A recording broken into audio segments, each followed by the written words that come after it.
Ginpatpat ni former Senate President Franklin Drilon kung ano ka-importante ang mangin papel ni Senador Alan Peter Cayetano bilang pinuno sa Senado sa impeachment trial ni Vice President Sara Duterte. Sa interview sa Bombo Radio sa Ilonggong Senador Sadto nga nagserbe bilang Senate President sang 8 katuig, iya ginpahayag ang obligasyon sang Senate President among unang magahimo sang ruling sa impeachment trial bilang presiding officer. Suno man kay Drilon sa riyon nga mayara sang Senator Judge nga magkwestiyon sa ruling sang Senate President, dito lamang botohan sa mga Senator Judges kung i-uphold ang ruling sang Senate President o kung balis ka doon ini.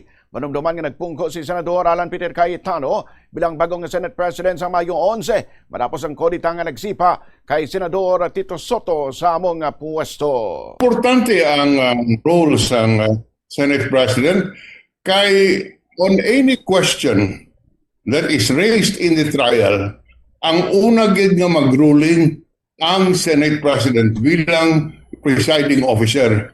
Kung may question, siya ang una mag-rule. Karon, kung may mag-motion for reconsideration sa iya nga ruling, amoy na kagpagbutohan sang impeachment court ang iya nga ruling.